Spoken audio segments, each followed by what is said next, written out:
Okay, folks. This is another episode of the Brunson podcast. This is actually an interview with my mom. So, I haven't probably shared with a lot of you, but I am from a family of 15 kids. My mom's a superstar, and I actually it was kind of a funny series of events, but she ended up getting slightly TikTok famous because she published a video about all the years that she's been pregnant, and everyone just went crazy over it. Some people are just hating on her, other people are saying it's the best thing ever. Kind of a funny thing. Um, and we started talking about it as as a family, and I think the conclusion was a lot of women out there really want to know how my mom deals with having a big family, and so she's decided to open up about her life a little bit, and that's something that I've talked to my parents before on the podcast, and they're just absolutely incredible.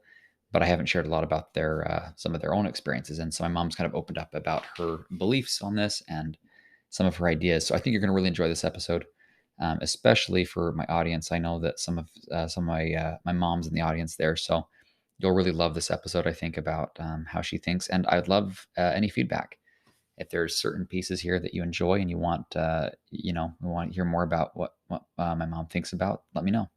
Well, and it's like there's things that you're not going to share, and there's things that you are going to share, but it's not too tough. All right, folks. So by popular demand, we uh, we wanted to ask a few questions. So me and my mom here are going to discuss. So I'm the second oldest of her 15 kids. Um, I'm also a bit of a enthusiast podcaster, so I'm here kind of we're gonna have a discussion. But we had some really interesting questions come up on this TikTok stream. So for those that don't know, we'll kind of catch up to speed. One of the girls in the family kind of decided that it'd be fun to make a video of my mom, and so she published that and ended up getting like what 3.5 million views or something like that. The very first video went, I don't know, a couple of million in a couple of days. And then she Yeah. published another one that went over 3 million. Yeah, so kind of a funny thing, and so people, it's kind of funny because we've seen all these questions popping up about. I mean, actually, so we're not letting mom read the comments because some people are just like to see the world burn. So she's not allowed to read the comments, but I've read through them, and if I had my own account, I may respond a little bit more aggressively to some because there were some pretty funny ones, but also some really great questions, and people were really curious about it, and I think I think the discussion was kind of along the lines of a lot of people don't think it's possible to have even a couple of kids, let alone 15. Yeah. And the first question that I got that I thought was really funny was, how do you stay sane with 15 kids? And so, if you were to speak onto that, Mom, what would you say there? Yeah, that's a good question. Do you think I'm sane?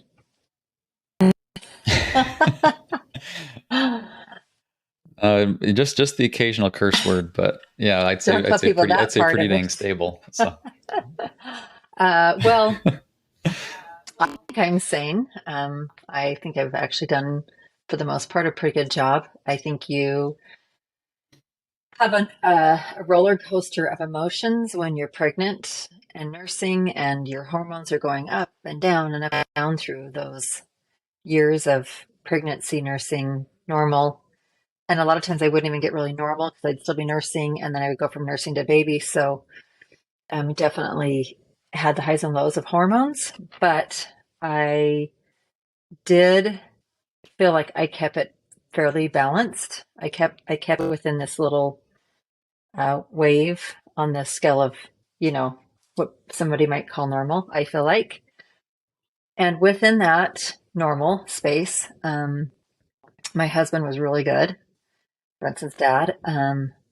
We did a date night every week, faithfully and religiously, and we were able to get out even a little bit more lately. We've been able to get out and do um, some more long-term getaways. But the day-to-day life, I so would exercise, and I always said I exercise to keep my mental state well. I would get up early in the morning and exercise so that I could keep myself sane. Do you think that you're a unicorn? You think you're one in a million, or do you think that most people can take on a pretty substantial motherhood load? Well, that's kind of hilarious that you say that because I never saw myself having a lot of kids. Funny thing is, my mom a few years ago said of all of my children, she has five, of all of her children, I was the one that she never thought would have a lot of kids. So that's kind of a funny little side note on your question. Um, I just think we're all given different abilities and different strengths and different weaknesses. And the road that I'm going down isn't for everyone. And I applaud and honor anybody with one child to 20 kids, whatever that space is, or no kids. Some people choose not to have children, and that's okay. Like I'm really, this was my journey. This was a path that God placed for me. And I feel like that's not always every path.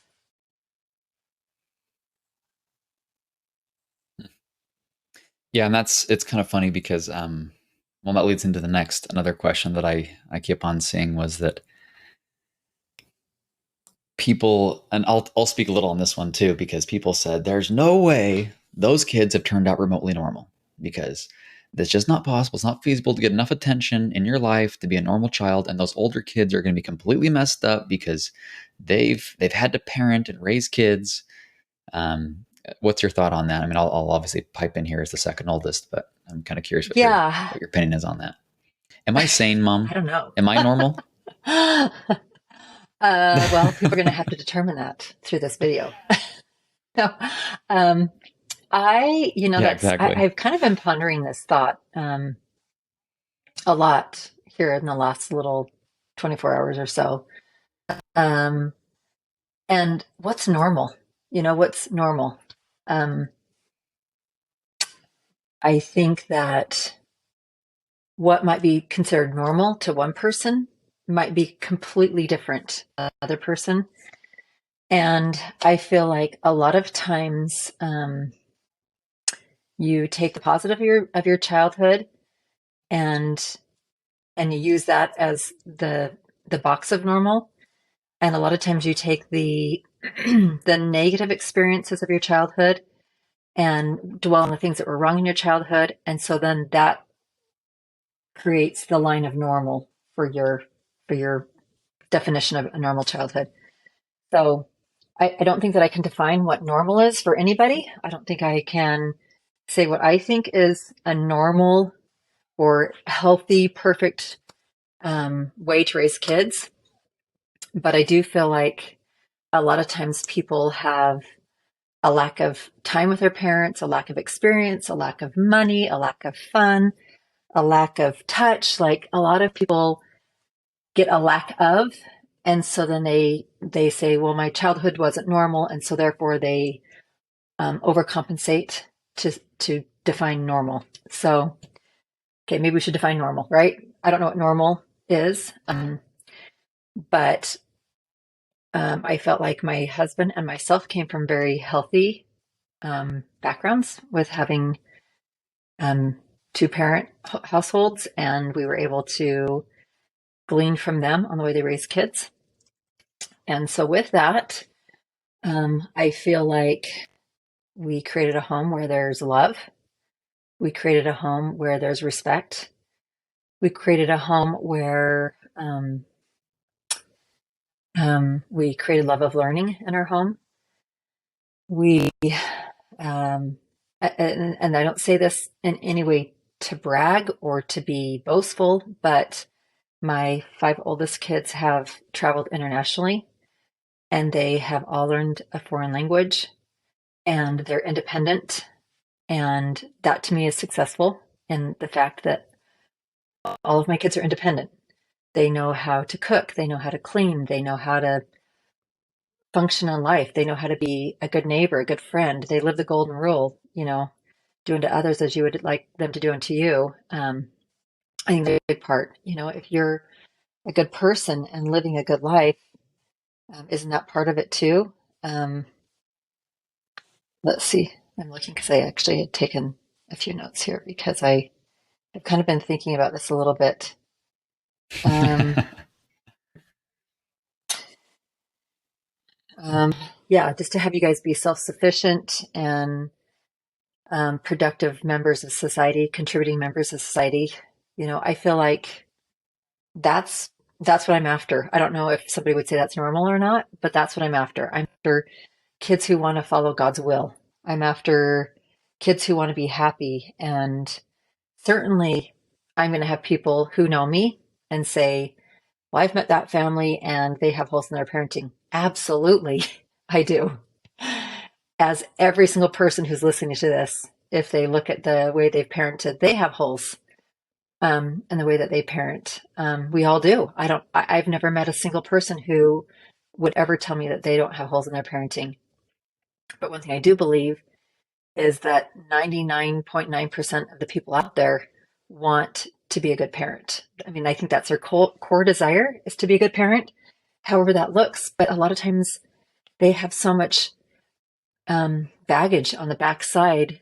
They're just doing the best they can. And I think that's the message I want to say is like, we've done the best that we can. And through the experience of raising my children, especially my older children, they have learned amazing life skills. Like they are amazing adults, and I wouldn't change it.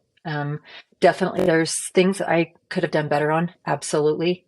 What is there things that I would love to change? Absolutely. But I'm really happy with who my kids have turned out to be. Well, that's good news. Glad to hear that. It's funny because I get asked this. I mean, I get a series of questions. It's me and my other sister Karina Yeah. were talking about this. Whenever we go on a date, we always get the same questions, and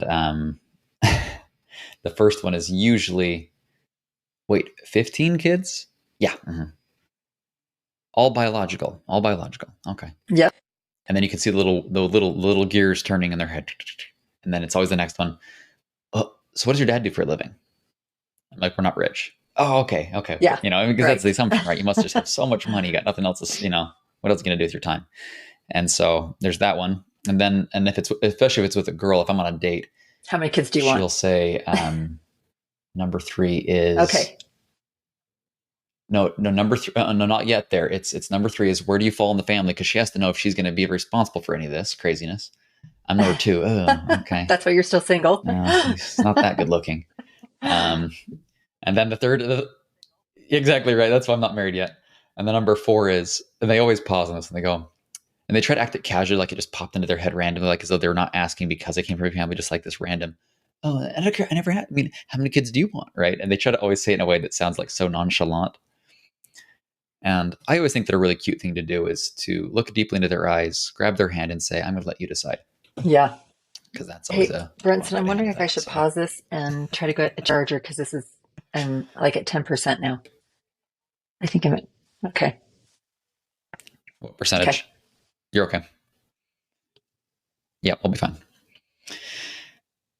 So, on my end, this is my 2 cents. I think that, like my mom said, there is no such thing as good parents. There's only good enough parents. Nobody gets the job right, and I'm not a father yet, so I think I'm trying to give myself grace already, so that way I can I tell my kids that. I'll probably tell that from day one. Hey, listen, I'm the best you got. So if you don't like it, we can always send you back. But I think that the main idea is that no kid goes through life without trauma and without things that affect them and things that hurt them. And that one time, I remember so distinctly. One time, I had my little arm swimmers on, and we were in, I think, Las Vegas actually, or somewhere. And I must have been pretty young. It's one of my earliest memories. And one of them, I think, deflated somehow.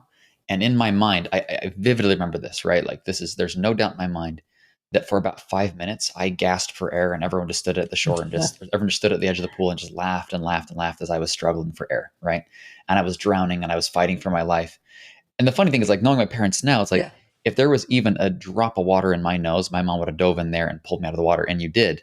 But in my mind, someone chuckled probably at a joke that someone else heard, and I was in my mind struggling for my life. And as a child, I remember, I mean, literally, this is my memory is exact, that everyone was laughing and just pointing fingers at me, and he's just struggling to survive. And I know that wasn't the reality, right? So that's become this root of trauma. Now I still have a lot of fear of water. I think it's from that one particular experience, right? And I'm, as I work through that, and I got into scuba diving just trying to get over this fear of water. And so it's funny that we have these dumb little things happen in our life when we were a kid, and then, okay, we're permanently damaged for that, right? Nobody gets through childhood without trauma. It doesn't happen. Whenever someone says that, people tell me, "Oh, I never had anything wrong in my childhood." I'm like, okay, they're just full of it. Now I know you're really messed up, right? If you're going to say that. So, and then people ask, and some of these comments said, "There's no way those older kids, those poor older kids." And well, for one, I think, well, first of all, kind of shame on you for making that assumption. I Yeah, mean, you no don't one have knows any my idea. name. But They don't know that's the where I way of live. social media, They right? don't know Everyone how just old I throws out. am. They're They they're don't know my pretty children's bold name. behind their They don't know keyboard. anything about me. And yeah, people very quickly assume that Yeah, they know everything about you. Hmm. yeah, very quick assumptions. Yeah, those kids are all messed up. Yeah, wait till they're adults. They won't be functioning members of society. They're gonna have so much. Da, da, da. I'm like, of course I've got trauma from being a human. Like I'm not gonna deny that. So when people say, like, I'm not gonna sit here and say, Yeah. oh, my child was perfect. It wasn't, right? But nothing was wrong with it either, right? There was nothing wrong with my childhood. I did grow up quick. I As mean, I I wanted I it. had responsibility young age, but I wanted my kids welcome to to be life. independent. Only in this Yeah. most recent, yeah, only this most recent generation do we actually have kids that don't have that. Yeah, this most recent generation do kids actually not have any sense of responsibility or duty. It's just weird. It's until you're 29 and you finally decide to move to your parents' house, you can finally start making decisions as an adult, and that's just not the way that we were raised. It was that be a contributor at a young age, learn how to add value to those around you, and as a result of that, I've been able to be, I think, in my mind, at least by Hmm. my definition of success, very successful in my life because of that upbringing. I look around the world and say, how can I contribute and add value to other people's lives? And that's the best way. I mean, and I did that even as a young kid. I mean, when I was 11, this is a fun story for those listening at home. When I was 11, I went to my mom with my 9-year-old brother, and we said, we want to do a window Yep. cleaning business. And my mom took us out to Don Aslet's and some other place. I don't remember the name of the other place, and you took us out and you had us interview a few different window cleaners. And then went to Don Aslet's and we asked him all these questions. I We don't got all the right remember. equipment, I think for Maybe. I don't $120. know. And I think, did you loan it to us? I think you loaned it to us, didn't Yeah. you? I'm pretty sure you must have, because there's no way we could have afforded it. Um, and we went out and for $20 a house, we cleaned windows. And some people might look at that and say, oh, that's shame on those parents. I mean, those kids had to work. It's like, well, yeah. And as a result, I was able to, I mean, as a 16-year-old, I remember the Yeah. first day I made $1,000 in a day. One of the coolest days of my life, right? I couldn't believe it. I couldn't believe it happened. And I learned that if you add value to people's life, they pay you really well for it. And I said, well, who can I add value to? And I said, maybe I can find some really rich people to add value to. So I drove up to Yellowstone National Park and found a bunch of cabins up there and went door to door as a 16-year-old boy. Pop, pop, pop, pop, pop. Hey, I'm the local window cleaner here. Like, give me a high five. Bam. Hey, let's get your windows cleaned up. And people would pay me just unbelievable amounts of money to go clean windows. And so I was making all this money. I mean, all of that stemmed from this upbringing of take responsibility for your life and be a contributor. Find how to add value. Find out how to contribute to those around you. So, to the person that what's her name? We're gonna pull this. We're gonna do an absolute shout out to this chick right here, Lucky Crowd at Lucky Crowd. Yes, like no child is perfect. No child's gonna get through life without issues. But to make the assumption that you're messed up because of a big family is completely ridiculous, because you could be as equally traumatized in a family of one. In fact, I would argue that people here's my prejudice coming out here a little bit, I guess, but I look at kids with only one child and go, oh my gosh, how did you turn out normal? With never having to realize that life isn't fair and you have to you take responsibility on your shoulders and all these other core values. Anyway, so I could really rant on this for a while, but I would say by and large, none of my siblings are perfect. We've all had plenty of mistakes, but I think we give ourselves and each other a lot of grace for that. We've learned through it. And you will not find a lot of families with a stronger growth focused mindset than my family. I can say that with quite a bit of confidence. We sure fall down, but man, we sure get up. And we all work through our stuff and we all work through our whatever. And now we've got the oldest finally, who's married and starting a family of his own. And I'm just so excited because he's just become an incredible man in my eyes. I mean, one of the finest men that I know.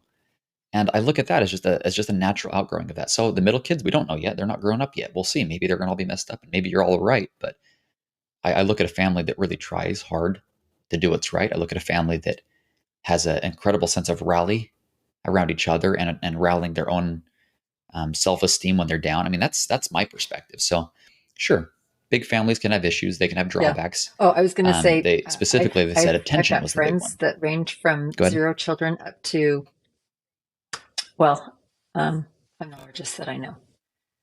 But I have friends that have 13, 12, down, 6, 5, and every one of them have children who have struggled with their upbringing. It has nothing to do with being in a family of 15. There's other things going on. It has nothing to do with the large family. In my opinion, like you said, somebody with one child, 2 children, 5, 6, 12, 15. There's you can have the same issues and the same problems, even the lack of attention. Honestly, sometimes even the families that have few kids, because parents are able to work and spend a lot of time. I mean, a lot of times I would say most of the people that I know that are raising a couple of kids, both parents work. And I'm not against both parents working. The point is that a lot of times the attention is not there either. You think because I've had 15 children that I don't give any attention. Yeah. Yeah, my time is spread thin. But if I have friends who both work, their time is spread thin as well, because the time they get home from work and then they have to make food and buy groceries and do all the things they have to do, their time's spread thin just as much as my time is spread thin. We all have the same amount of time in a day. I'm fortunate enough that I get to be at home with my children, so I see them all day long. I'm a part of their life all day Yep. long.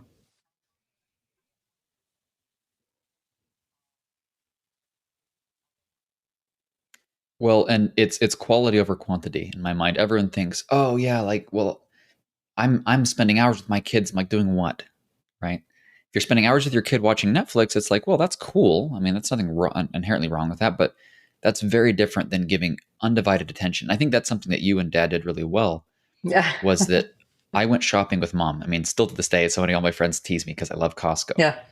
And I love going to the grocery store. It's like, well, that's because that's where I had the best conversations with my mom. We didn't have time to be able to go and, you know, I guess what do normal kids do with, how do more normal kids spend time with their mom? I don't have any idea. For you and I, it was, hey, we've got to go drop so-and-so off at soccer and pick up so-and-so up from dance and then go, running all over the town. So I'd hop in the car with you and I'd do my projects along the way and we just talk about life. And that's the thing about it, is it's not about like how many kids you have. And again, I'm not saying that every parent can do it. In fact, if you want my honest opinion, I don't think every parent should have 15 kids. I think it's a very personal choice on how many kids you have. And I get asked all the time how many kids I'm going to have. I'm like, I have no idea. I'm going to see how me and my wife handle the first 3 and we'll kind of go from there. I do want 3. That's pretty firm on that there. But, I mean, but yeah, there could be, there could be all kinds of kids. It's not my house. My Sorry, house is I got a neighbor over here who's yelling. I'm not sure why. Set up by, yes, exactly. Yeah. You would think that, this would be the less crazy home. But it's not. Attention is very different for every child, right? I mean, I think that sure there's some advantages, but when I think of how many kids we'll have, I'm like, I don't know, because I don't know what I can handle yet, right? I mean, that's part of it as well, is that some people have a natural ability to spread their time in a way. You've always been super efficient with your time. I think that allows you a lot of freedom to have this number of kids. Some people don't have that emotional capacity. They have other callings in life. It's not about that. So anyways, I think that my overall synopsis, Spark Notes version of this is that I think it's just individual. Man, it's just super individual. Yes. But to assume that a child won't get attention because they're from a big family is utterly ridiculous. Because, you just adjust. I mean, you just adjust like anything else in life. It's like, oh, you couldn't live a normal life if you're missing a few limbs. It's like, well, people do because they adjust and they adapt and they work out the solutions and they get more creative. Yeah. And that's what we've done in our family in a big way. The older siblings do play a major role. I'm not going to deny that. Well, it's like we play a major role and we take kids out for lunch and we do, but I love that. Like, why would I does that ruin my childhood because I had to go take my little brother out for lunch on his birthday? Friend, no, that's the best thing ever. You're taking your best friend out who happens to be your younger sibling. I had my 4-year-old just come to me and said, can we snuggle on the couch? Exactly. And we have this little thing that we do. And we go and get on the couch and she goes to my room and I have this certain blanket that's on my chair in my bedroom. She drags the blanket out. We sit on the couch and we snuggle. And that's how we spend time. That's how she likes to spend time, is we just sit and snuggle. Sometimes she'll look at a book or we'll read or I'll be on my phone or whatever, but it's just sitting on the couch, snuggling with a specific blanket. That's how she likes to spend time with me.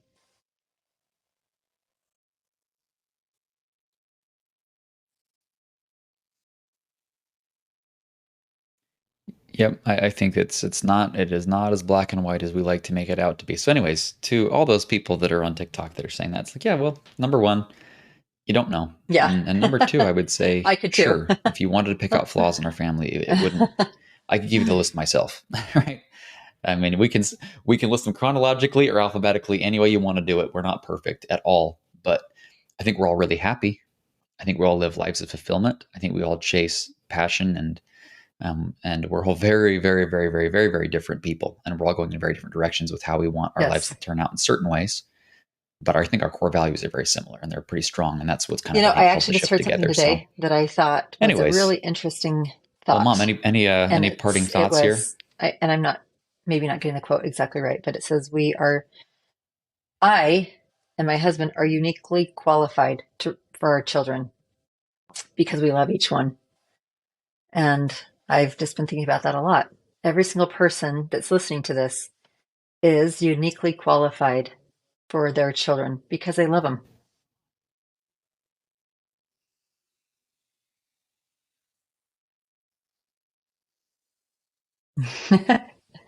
Yes.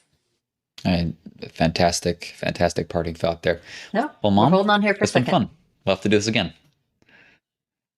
And hopefully your phone's not dead. So this is part of the joys of having a big family. You just kind of just ride by the seat of your pants sometimes. So, all right.